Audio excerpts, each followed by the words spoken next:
Dinipensahan ni Laguna Gubernatorial Betsol Aragones ang sarili muna sa mga batikos kasunod na mga pag-endorso sa kanya ni Representative Rodante Marcoleta.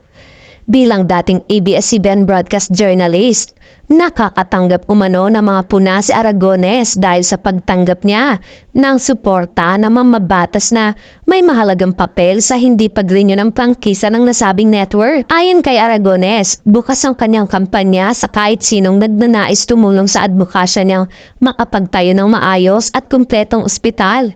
Ano man ang kulay o partidong kinabibilangan. Git pa niya, hindi na ito tungkol sa kanyang sarili kundi tungkol na sa laban para sa kapakanan ng Laguna.